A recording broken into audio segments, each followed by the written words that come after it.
Olá a todos, meu nome é Alexandre e eu sou professor da disciplina Introdução à Linguagem R, que é ministrada pelo Programa de Pós-Graduação em Ecologia da Universidade de São Paulo.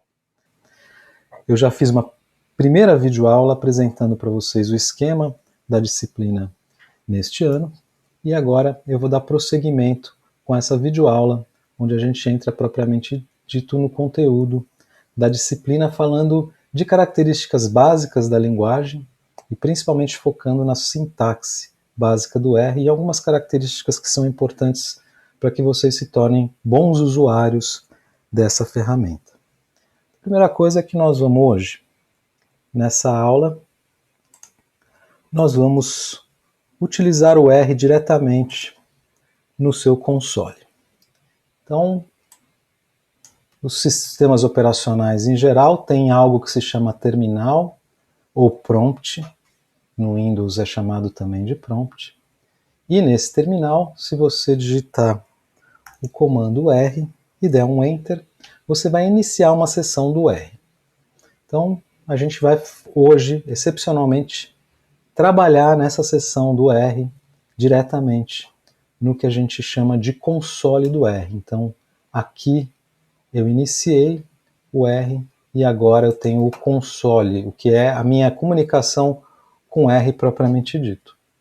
Então, se eu digitar algo como 5 mais 5, que faz parte do escopo da sintaxe da linguagem, o que eu tenho como resultado é que essa operação retorna para a gente o valor 10.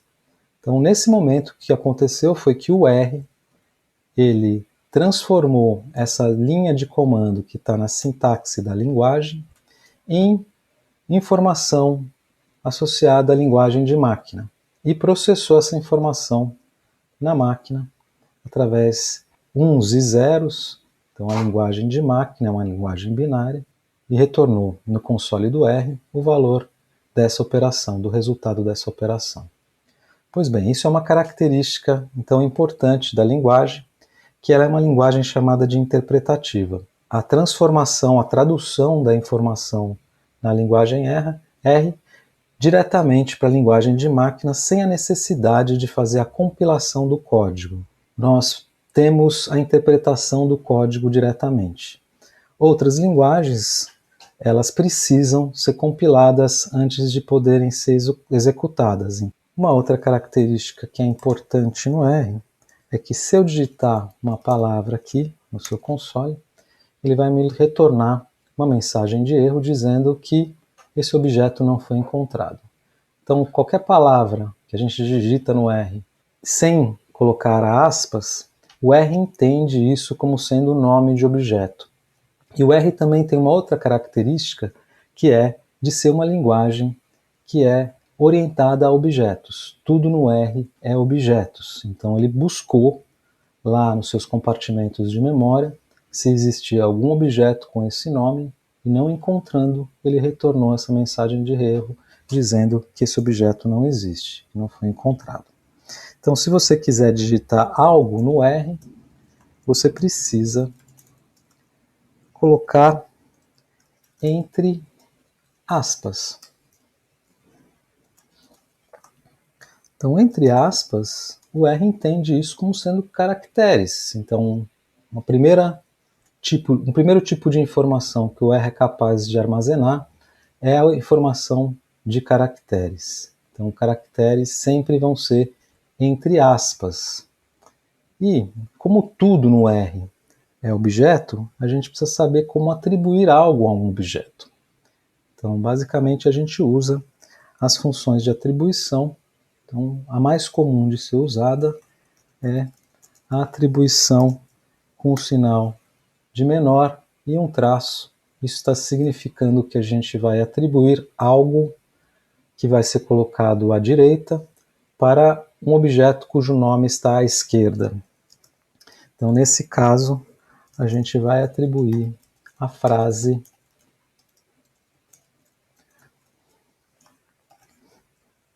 Hello World ao objeto chamado Hello. A partir desse momento, existe um objeto chamado Hello para o qual foi atribuído a frase Hello World. Se a gente chama esse objeto a partir de agora, ele retorna aquilo que foi atribuído a ele. Então, basicamente, o R funciona dessa forma. São objetos, e os objetos, eles retornam aquilo que foi atribuído a ele quando eles são chamados. Então, essa é a coisa básica do R, com uma exceção importante, que é as funções. As funções também são objetos, então existe uma função interna do R chamada print, e se eu chamar essa função, ela vai me retornar o que foi atribuído a ela. E o que foi atribuído a ela é o código que implementa essa função. E a função, quando a gente coloca os parênteses, ela, em vez de retornar o código que foi atribuído a ela processa a informação utilizando o código que está lá dentro dela. Então, o código é o que foi atribuído à função, e a função, quando a gente coloca o parênteses, ela simplesmente vai executar esse código utilizando os padrões que existem na construção da função. Então, aqui eu pedi para ela imprimir Hello World, e ela imprimiu na tela Hello World. A função, como eu falei para vocês, é um objeto especial que tem essa exceção de que você pode executar códigos que estão ali dentro. A cada função, se ela vem do repositório oficial do R, as funções acompanham uma documentação. E o acesso a essa documentação é feita por uma outra função chamada help.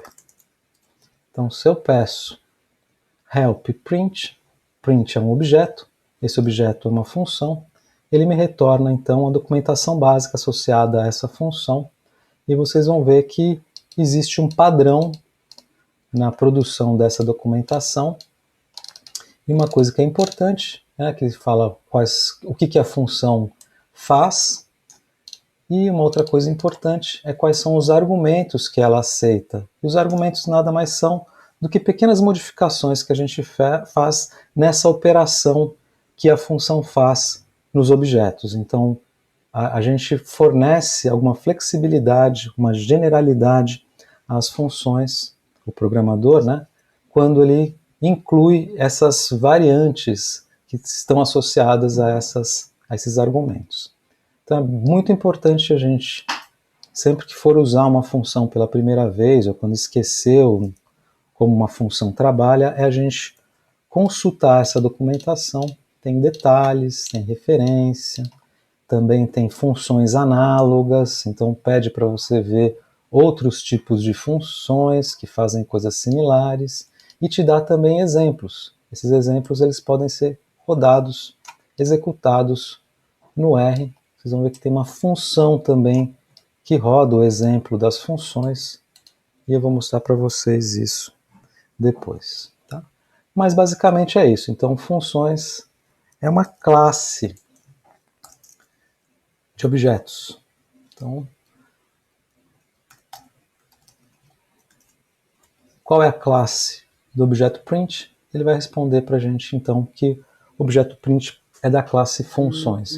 E as funções, então, elas têm essa documentação associada. Então, vocês acabaram de aprender algo que é uma classe de objetos dentro do R. Então, essas linguagens de programação que são orientadas ao objeto, elas têm essa característica, ou seja, os objetos são agrupados em classes e essas classes têm características próprias associadas a essa classe.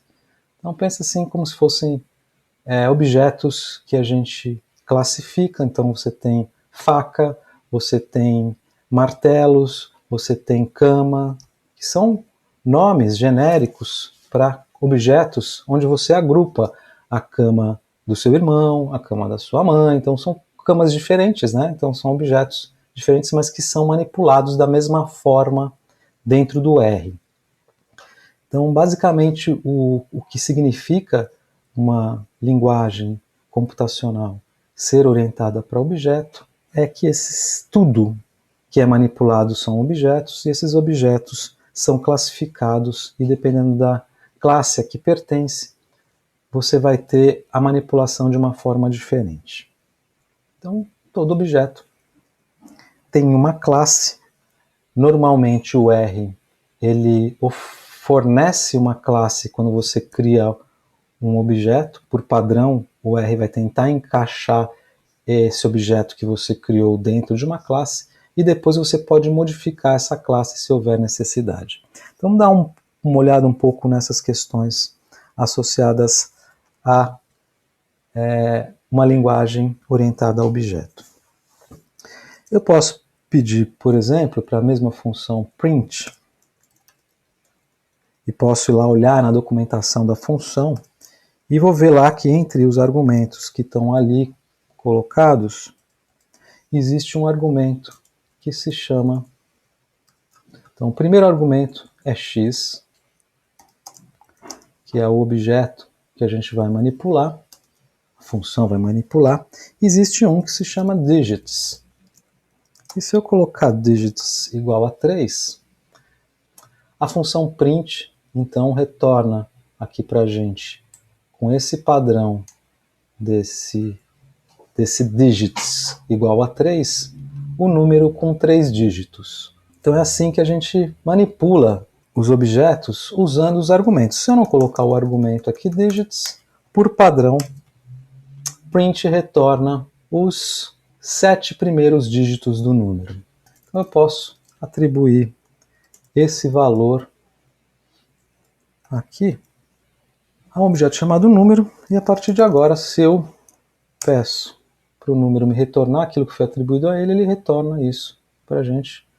É a mesma coisa que o print faz. O print, no final das contas, é o que está acontecendo no momento que você coloca o nome de um objeto no console do R. E eu posso fazer isso. Ou seja, manipular informações indiretamente através do nome do objeto. Agora vamos ver essa questão de como diferentes tipos de objetos são manipulados. Eu posso, por exemplo, escrever aqui, criar um objeto chamado palavra com os mesmos dígitos que eu tinha no objeto número. São os mesmos dígitos.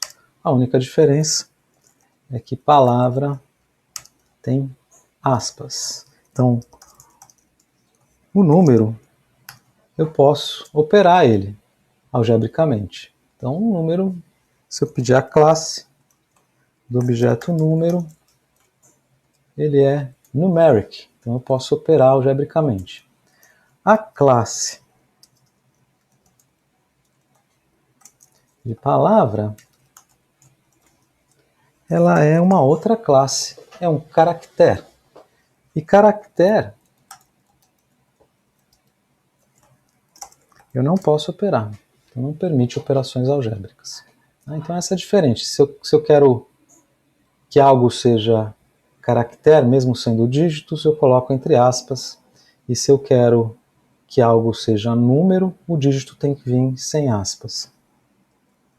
E percebam que o R fez automaticamente a classificação desses objetos dentro de classes de objetos. Então, um número sem aspas foi colocado como número e o número, os dígitos entre aspas, foram colocados como objeto da classe caractere. Ele faz isso automaticamente. Deixa eu mostrar então aqui uma outra função. Eu vou criar um objeto usando a função round. A função round, ela faz o arredondamento de valores e eu vou colocar o número aqui. Ela também tem um argumento chamado digits, que funciona um pouco diferente, porque aqui ela pede que se coloque um número de dígitos depois do sinal de decimal. Então eu vou colocar aqui também 3. E agora eu tenho um outro objeto aqui, onde eu tenho 3 dígitos depois do símbolo de decimal. E a gente pode operar esses valores. Então, eu posso operar objetos, eu posso atribuir valores a objetos e aí operar objetos que são da classe numeric.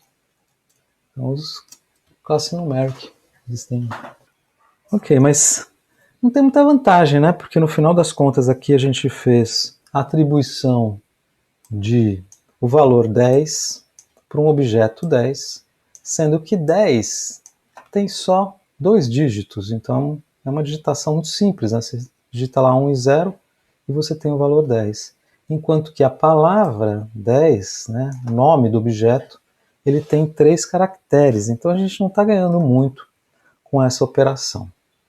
A gente começa a ganhar e começa a fazer sentido no momento que a gente agrupa valores ou informações dentro de um único objeto.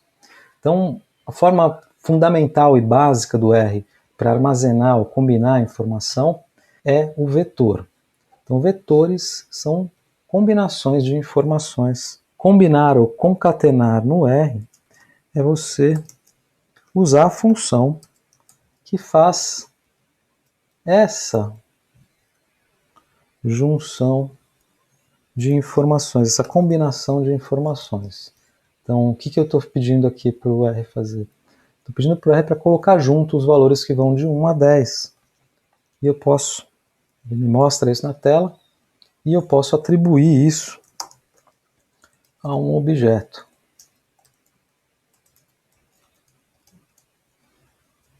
Então, o objeto conta 10, agora ele tem esses valores lá armazenados. E além disso, existe um índice de posição. Então esse índice de posição aqui, que é o 1, ele está relacionado ao primeiro elemento que começa essa linha de valores. Então, por exemplo, se eu faço uma sequência usando a função sequência, que tem como primeiro argumento de onde eu estou para onde eu vou, e qual que é o espaçamento que eu vou ter de um valor a outro, eu tenho aqui apresentado na tela essa sequência que vai de 1 a 100, separado por intervalos de 1. Então aqui são os 100 valores, e aqui eu tenho a indexação do primeiro elemento nessa linha. E toda vez que houver necessidade de quebrar a linha, o R vai colocar aqui, logo no início da próxima linha, entre colchetes, a indexação referente à posição desse elemento, do primeiro elemento que vem ali na linha depois dessa indexação. Então essa indexação é a indexação básica que nós vamos utilizar para extrair informação também desses objetos. Então vamos aqui fazer uma brincadeira com o conta 10. Eu vou inverter esse vetor. Então existe uma função que reverte um vetor.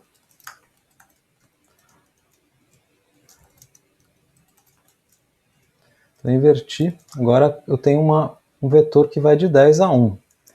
E eu posso também combinar. Eu não preciso combinar só informações únicas. Eu posso combinar informações associadas a vetores também. Então, se eu quiser, por exemplo, combinar o conta 10 com o reverte 10, eu combino. Tá? Então, usando a função de combinação ou de concatenar.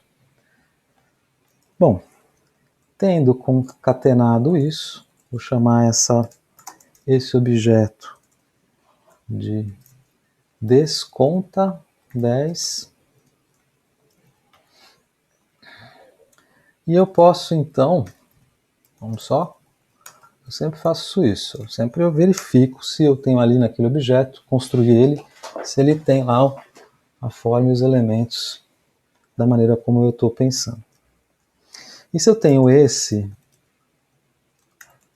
objeto, que é um vetor, eu posso indexar as posições desse vetor e extrair os elementos que estão ali. Então, por exemplo, nesse caso, eu estou extraindo do vetor desconta 10 a posição número 7. A posição número 7 é o próprio 7. E a posição 14? A posição 14 também é o 7. Então, o 7 está aqui nessa posição e também está aqui nessa posição. E eu não preciso extrair só um elemento a cada vez. Eu posso extrair vários elementos de uma única vez. Então, usando o que para extrair? Usando um vetor de indexação. Então, eu vou construir aqui um vetor usando a função de combinação. E eu quero extrair, então, a posição 7, a posição 15, a posição 20, a posição 2 e quero também a posição 15 de novo. Então, estou indexando essas posições e o R vai me retornar. Eu posso atribuir a outro objeto. O 761 é esse valor 76126. Se a gente consegue olhar aquela informação, a gente consegue também atribuir aquela informação para um outro objeto. Bom, vamos ver mais umas classes de objeto bem básicas no R. Então eu falei para vocês que existem as funções de coerção, que você pega um objeto que é de uma classe e faz ele se tornar um objeto de uma outra classe. Então eu vou mostrar para vocês essa coerção de um objeto de uma classe para outra, utilizando aqui um tipo básico de informação, que são as informações de data. Você pode armazenar datas no R, por exemplo, o dia que o Brasil foi tricampeão mundial de futebol. Então foi no dia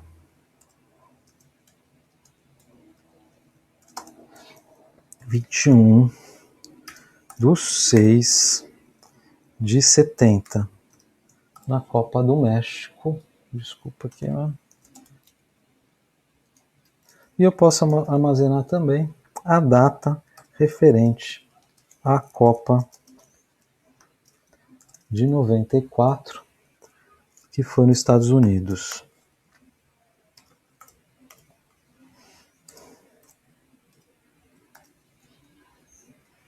Pois bem, se eu tenho esses objetos, teoricamente, eu poderia, por exemplo, querer fazer um cálculo de quantos dias se passaram entre o tetracampeonato e o tricampeonato.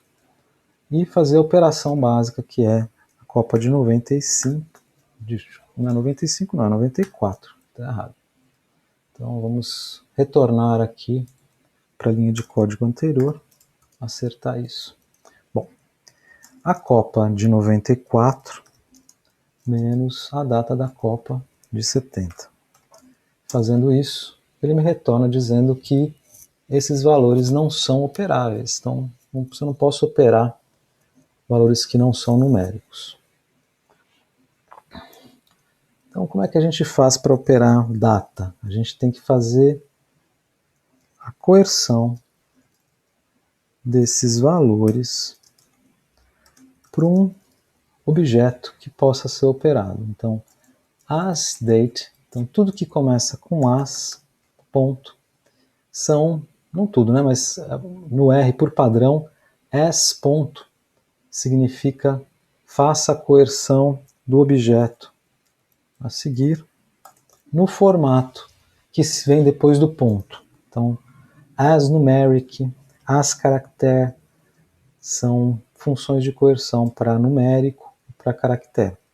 Neste caso aqui, a gente está fazendo a coerção para data. O que eu quero? O que eu preciso fornecer para ele? O objeto que tem a informação e preciso falar para ele também qual que é o formato que essa informação ela vem, de que maneira ela é concebida. Então, no caso aqui, a gente tem dias, barra, mês, barra, então a porcentagem ali está dizendo qual que é o formato, e ano, por último, depois da última barra, e fecha esse formato entre aspas, e a gente roda essa linha de código. Parece que não aconteceu nada, mas vamos ver o que aconteceu. 94 E aqui eu vou mudar para 94. Percebam que eu estou fazendo algo que parece um pouco estranho, mas que é muito usual a gente fazer. A gente tem um tipo de objeto que está lá armazenado na nossa seção do R, e eu não quero continuar com esse objeto da maneira como ele está, eu quero fazer a coerção dele para uma outra classe. Então, para não ficar com muitos objetos ali na nossa memória da nossa seção, eu faço a coerção e faço a sobrescrição desse valor dentro do objeto. Então, o objeto é sobrescrito. Então, o Copa 94, que existia antes como caractere, não existe mais, agora existe só o Copa 94, que é da classe, agora, date. Tudo bem? Então, vamos ver se a gente consegue operar date. A gente fez essa operação, ela não funcionou aqui nessa linha de comando, e agora, depois da coerção, ele retorna para a gente que o número de dias que se passou entre o tricampeonato e o tetracampeonato foi 8.792 dias.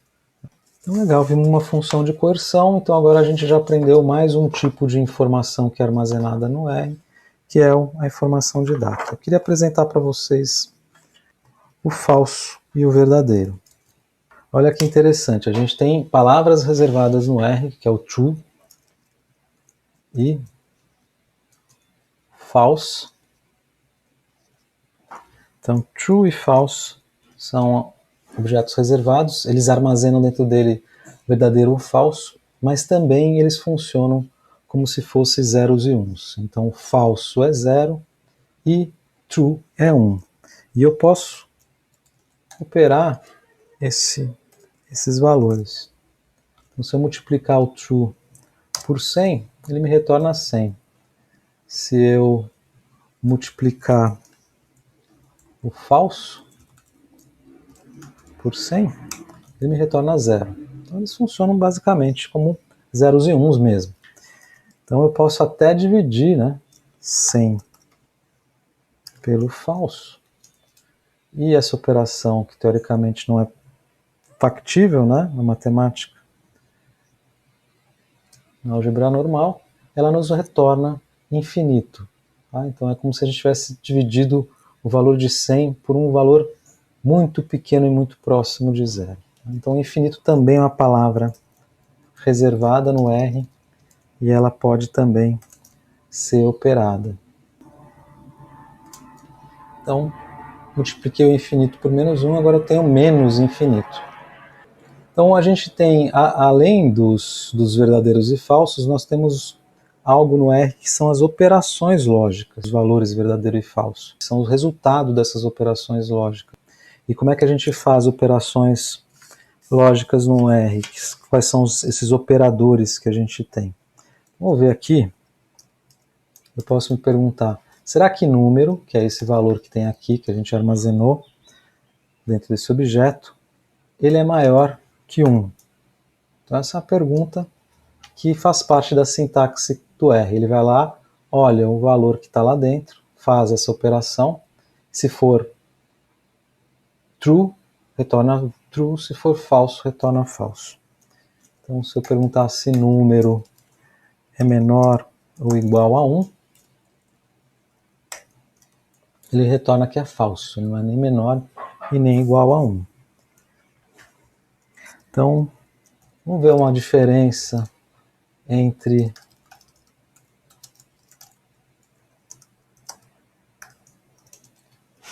o print e o round.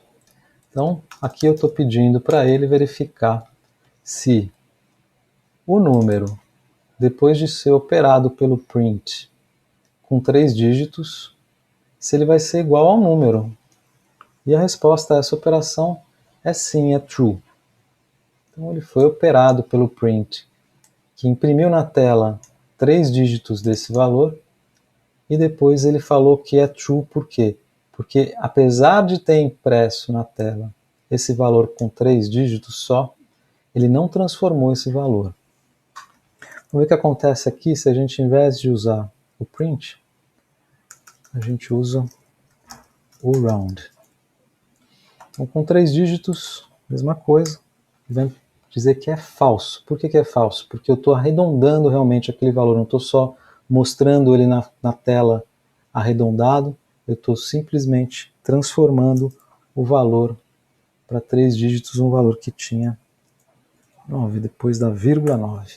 Tá? Então, se eu pedir todos os dígitos dele, ele me fala que sim, é verdadeiro. Tá? Então, o valor precisa ser exato para que essa operação lógica ela retorne verdadeiro. Então, também parece interessante, né, você ter essas operações lógicas. A vantagem é você trabalhar com vetores ou com objetos que armazenam mais informações. Eu posso operar logicamente esses objetos de uma vez só. Então ali a gente tinha o conta 10. Tá, então você tem o revert 10. Se eu perguntar para o R, o conta 10 é maior que o revert 10, o que vai fazer, já que você não tem lá um único valor? Ele vai usar as posições de cada um dos vetores e vai confrontar os valores utilizando esse operador lógico. Então, a primeira posição do objeto conta 10, se ele é maior que a primeira posição do revert 10 e assim por diante. Segunda posição, terceira posição. Então, esses valores aqui são falsos para essa operação lógica. E esses valores são verdadeiros para essa operação lógica pelas posições que você tem ali. Tudo bem? Então esse é um outro tipo de informação que é armazenada no R.